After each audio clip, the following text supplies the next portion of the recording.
Hello and good afternoon, California. Hope everyone had a good holiday and New Year's. Our company is based in Northern California, but our thoughts go out to those in Southern California affected by the fires. And to those who may be missing this webinar due to this event, we wish them a safe evacuation and journey towards recovery. My name is Janessa Ponco, and I'm so excited for all those joining the webinar. I hope you're all able to use your Uber Eats and enjoy your lunch while watching this. If you didn't get to use the code, it should be still good to use until Friday. At the end of this presentation, I'll be following up with an email to provide the HRCI and Shroom credits. If you have any questions today, I'll do my best to check the question box and get back to you as soon as possible, as these questions will be saved. I may not be able to address questions as they come up, but we'll be able to address them in the follow-up. If you want any further information, feel free to respond to the email I'll be sending with the credits. And we're also going to send the recording of the presentation you can share with your colleagues. Today, we're going to talk about California nonprofits and unemployment. But before I get started, I wanted to do a quick introduction of myself. My name is Janessa Ponco, and I'm the Membership Development Representative here at 501c Services. I've been in sales since 2016, selling vendor booth space at a wedding fair for 3 years. I've set up meetings for tech startups during the pandemic and started scheduling appointments with nonprofits here at 501c Services since July 2023. The group of people bowling is of me and some of my sales and marketing team members. Heidi is my manager in the middle, and you may work with her in the future. And Evan is on the right, who works on our marketing and our web development. I'm very excited to be part of a company that's been helping nonprofits save time and money that can go towards furthering their mission. And our company is located in San Jose, California. So we're in the heart of the Silicon Valley, and we're dedicated to helping nonprofits reduce unemployment expenses across the nation. And thank you again for joining to learn more about cost-effective strategies and managing unemployment in your state. So we're going to provide a broad overview on how unemployment insurance works, alternatives for 501c3 nonprofits when it comes to unemployment, how reimbursing works. We're also going to use some real life examples of nonprofits we've helped with our cost analysis, and finally provide more information on our company 501c Services and how many of our California nonprofits, we have nearly 400 in California that have benefited from our services. First of all, just wanted to start off with a little history to put unemployment in perspective. Unemployment started in the US in the 1930s following the Great Depression and New Deal, where the federal government wanted to create a safety net for workers who lost their jobs through no fault of their own.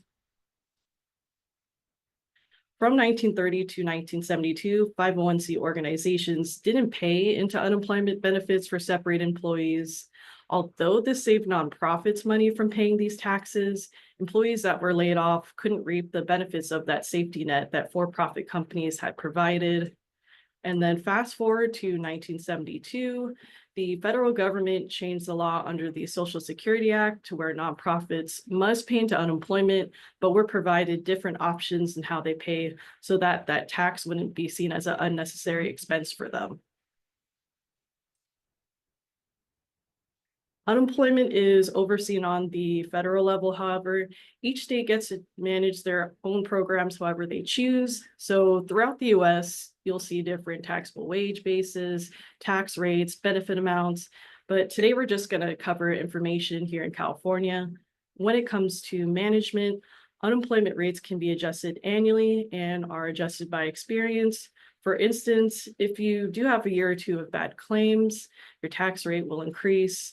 Most states, including California, run as a risk pool. So what you put in doesn't necessarily equate to what you get out. We're seeing that a lot of nonprofits are putting more money into that pool than what they're actually getting out. These total tax liabilities by employers are often greater than the claims paid with reserves used in times of recession. And the tax liability is calculated by multiplying the taxable wage base by your employer tax rate. So take a guess on what a single claim can cost in California.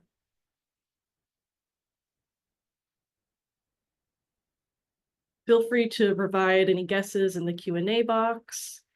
Just as a little hint, the total cost is looking at the weekly benefit maximum times the maximum number of weeks someone can claim. So for that maximum number of weeks, I'll give a little hint. It's around 26 weeks. All right, I see some guesses. We have 33,000. I'm seeing 10,000. We got 50,000, 24,000.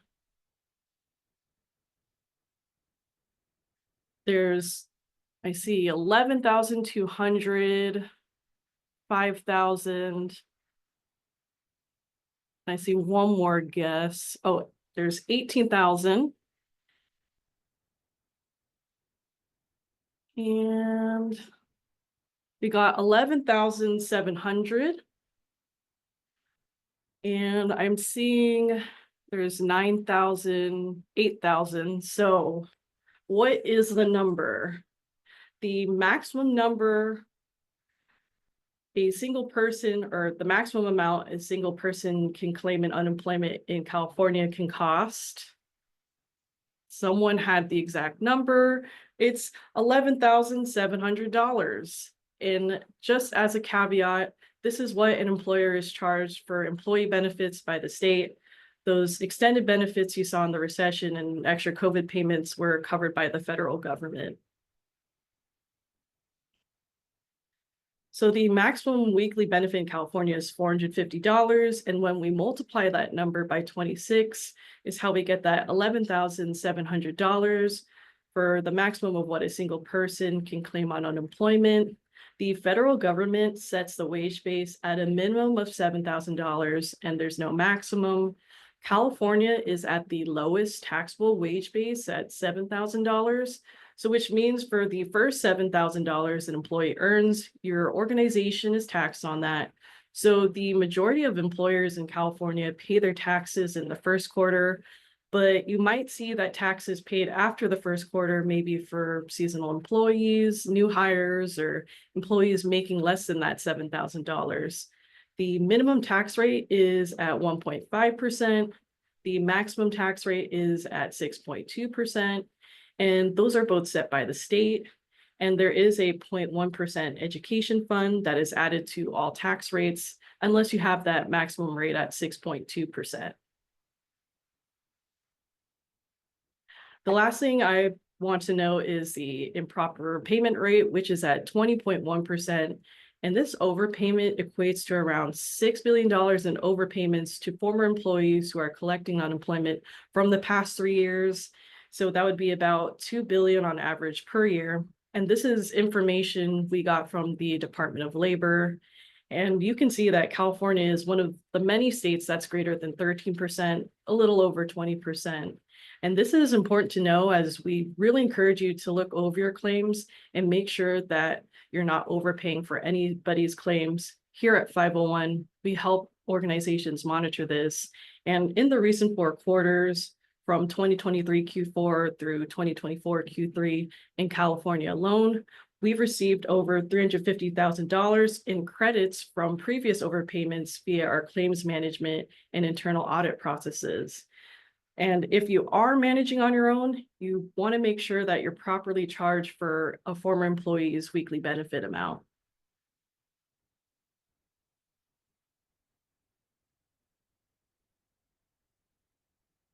So there are 3 different alternatives for unemployment. One is that you pay into the state tax that we mentioned earlier with the tax rate that's set by the state and taxable wages. Another option is that you can self-insure, reimburse for your unemployment, where you just pay dollar per dollar for your unemployment claims. So you're basically only paying for the benefits issued. And then the last option is kind of a hybrid of both, where you buy insurance that offers the savings of reimbursing while also providing that safety net.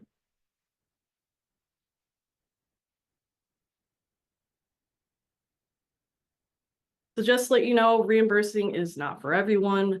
The qualifications that we look at for considering reimbursing is that an organization must be a 501c3 nonprofit. It excludes religious institutions. We recommend a gross annual payroll of $1 million or more, because typically if your payroll is under $1 million, especially significantly less, what you're paying into the state tax pool is probably pretty minimal, and you might not see much significant savings by opting out. However, there may be some scenarios where you could see potential savings. So we'd be happy to look at your numbers, even if you're slightly less than 1 million. We also look at a positive audit of the past 3 years. So that means in order for reimbursing to benefit you, we try to evaluate what you paid each year in taxes exceeds what you pay in claims. And we want to make sure that there isn't any major disruption in funding for the next 24 months. So we recommend for you to stay with SUI if you know you might be having anything from layoffs, reduction in workforce, losing funds, or closing programs where your tax rates may go up with experience. And you'll probably want to wait once those claims decrease. What it means to reimburse is that your tax rate turns to 0%, and the state will bill you only for the unemployment claims you receive over the quarter. It's a great way for nonprofits to save money and be a better steward of donor dollars. The process is seamless for separate employees. No matter how your employee is separated, they'll still go through the same process for EDD. The state will determine their benefit amount based on their base period pay. The only change is how that quarterly bill is calculated. Instead of the state unemployment insurance tax, you're now only responsible for charges your organization incurs. We work with 1,500 nonprofits, and around 400 of them are in California. So you're probably wondering what motivates them to reimburse. In most cases, reimbursing saves money. On average, savings can be anywhere from 20 to 40% compared to paying for SUI. And this is really the driver for most organizations to switch. Reimbursing eliminates any concern of changes in the state, such as those tax hikes you can't control, and you become a better steward of donor dollars as you just pay for your actual claims than into the state pool. Because unemployment is managed by the federal government, big picture, reimbursing is allowed in all 50 states, best with employers with over $1 million in payroll and at least 15 or more full-time employees. If you're on the borderline, we can certainly talk, as sometimes there may be circumstances where we can consider reimbursing for your organization. If you are smaller and reimbursing already, we can still consider you for our services and how we can help you reduce your risk.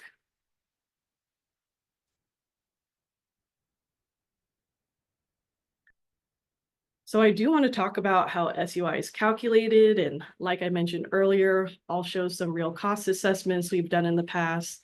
The taxable wage base is customized by each state. In California, the taxable wage base is at the federal minimum of $7,000. All employers in the state must pay the same taxable wage base. It represents that first $7,000 of an employee's earnings. There isn't a maximum, or there's no maximum, and can increase or decrease by any amount each year. The tax rate is set annually by the state and is based on experience. To calculate the contribution amount, you multiply the taxable wage base by the tax rate. So here in California, it's $7,000 times that 1.5 to 6.2%. This amount means that if each employee makes over $7,000, a company is paying in between $105 to $434 per employee in unemployment. In this first example of a human services nonprofit we worked with, the taxable payroll was just shy of $1 million, tax rate at 4.7%, estimated claims only around $200 per year. And in this case, we looked at a 3-year average of claims. So they were overpaying over $45,000. Think of what you can do with an additional $45,000. This next example, the taxable payroll was around $700,000, tax rate 3.38%. Estimated annual claims is around $5,900. Estimated unemployment taxes were around $24,000. So they overpaid around $18,000.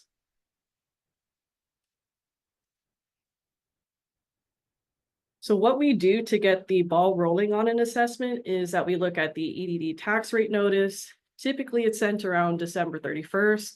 However, many of you may have received it earlier through email in November. The key points to look at is the first highlighted number in the top right corner, that 1.7%, that's the tax rate. The F plus in the middle that's not highlighted is the tax table California is currently in. This is called the UI rate schedule, which is the lowest it can be here in California because the state owes significant funds to the federal government. The F plus rating means that they can increase your tax rate higher than it would be if we were in a different tax rate schedule. Unless you have the maximum 6.2% tax rate, you would add that 0.1% employment training tax to your tax rate. Some other numbers not highlighted is the current balance, which in this example is around $178,000. So that means during the organization's history, they may have overpaid over $200,000 into the state. Line item number 2, they paid over $22,000 in unemployment between 2017 to 2018. Line number 9, they only paid $1,200 in claims. So that means this organization paid over $20,000 into the pool than what they took out. So we really want to help you investigate these numbers and see if there is that potential 20,000 savings or more sitting within your organization. So a little bit more about our company. We were founded in 1982 by a former UCP executive, John Huckstad, and he was looking at ways to save money for his organization. So he came up with the idea of starting a trust. He created the first kind of grantor trust, the Joint Unemployment Compensation Trust that eventually became 501c Services, 501c Agencies Trust. We started at about 25 members in San Jose and have now grown to helping over 3,000 nonprofits in various ways. In 2016, John sold the company back to his employees, so we're now 100% employee owned. From our receptionist to the CEO, every member is committed to our company and serving our members. Our services are valued tremendously by our members, with our company having over a 98% retention rate. And here are a couple of testimonials our members have shared, and you can go back to these later as I'll send the slides after the presentation.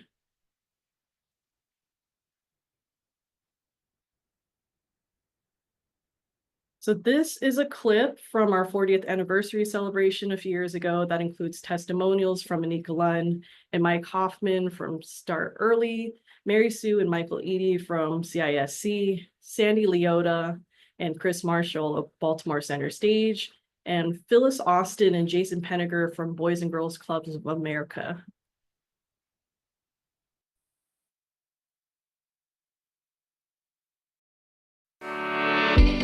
What makes me passionate about working for a non-for-profit organization is because I knew I always wanted to work for a mission-driven organization. Our mission is to work with immigrant communities so that they can achieve the American dream. 501 helps focus our service to the community by giving us more time. 501 helps us focus on serving our communities by providing services directly to our HR professionals. The biggest benefit for working with 501 is really the transparency and ability to forecast our costs when it comes to our unemployment benefits. They also keep our cash flow steady through claims that are sound and take a lot of the admin burden off of us so we can just stay on autopilot. We're very grateful for all the support you provided over the last 4 decades, and we wish you continued success in the future. Congratulations, 501, on your 40th anniversary. It's been a pleasure serving with you for the last 24 years.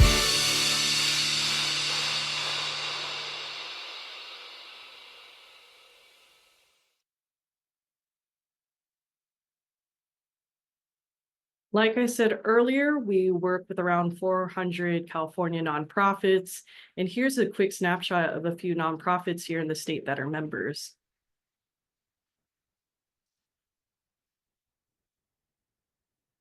The first way we help nonprofits is through claims management. Here in California, we've handled over 3,000 claims. Our team will help you audit and protest claims. We offer unlimited access to hearing reps, and our team has a 78.97%. So a 78.97% protest win rate here in California. You will have a dedicated claims manager once you become a member of the trust. And all of your claims will go through an online portal where you'll be notified that a claim has been filed. So you'll go into the portal and respond to these questions.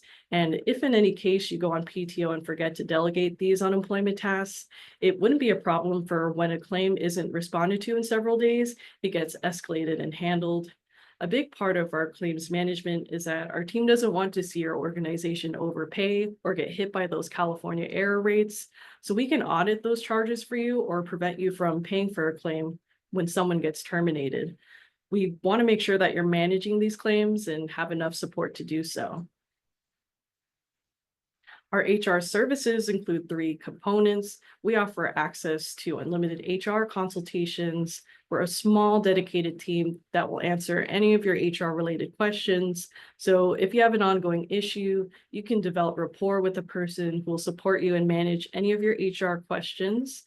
Our HR services have trainings throughout the year that are HRCI and SHROOM certified. And there's also an online knowledge library with our HR services.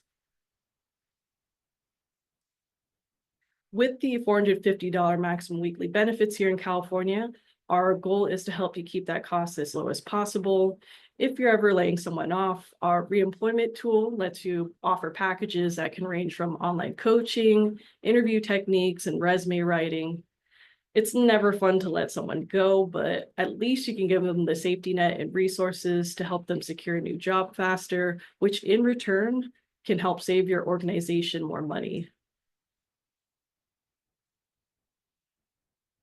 The protection part is the insurance part of our program. Most of our members take our stop loss protection, which helps our members during catastrophic claims. Other than catastrophic claims for managing the highs and lows of unemployment, we have the trust and savings account. This is a reserve account owned by our organization where you would save for these possible unexpected number of claims.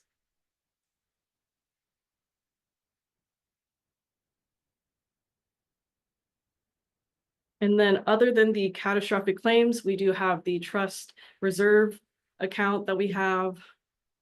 So this is a reserve account owned by our organization where you would save for those possible unexpected number of claims.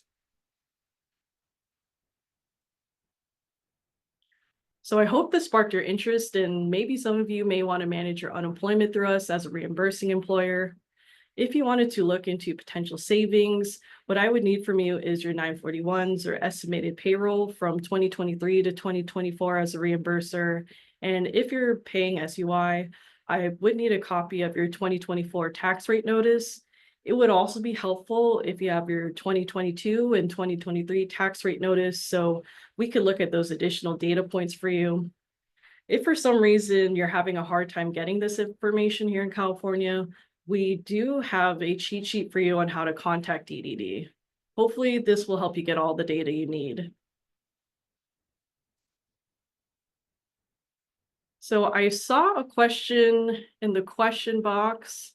I think the sample tax rate notice was a little small, and I believe Heidi may have answered it in the Q&A box, but if you guys are interested in looking at a sample tax rate notice, I think I will most likely put that in the follow-up as well. And other than that, let me know if you have any further questions. I'll stay on for another minute or so. And then if you are typing as I log out, feel free to also send if you have any questions or any information that you'd like to request, feel free to respond to the email I'll send in a few hours with the HRCI and SHROOM credits. And then we'll also have a copy of the slide, and a recording should be sent to you as well through email. And thank you again for watching this presentation and looking forward to seeing some of you soon. And if you have any questions, just let me know. This is my contact information. Everyone take care, stay safe, and have a great day.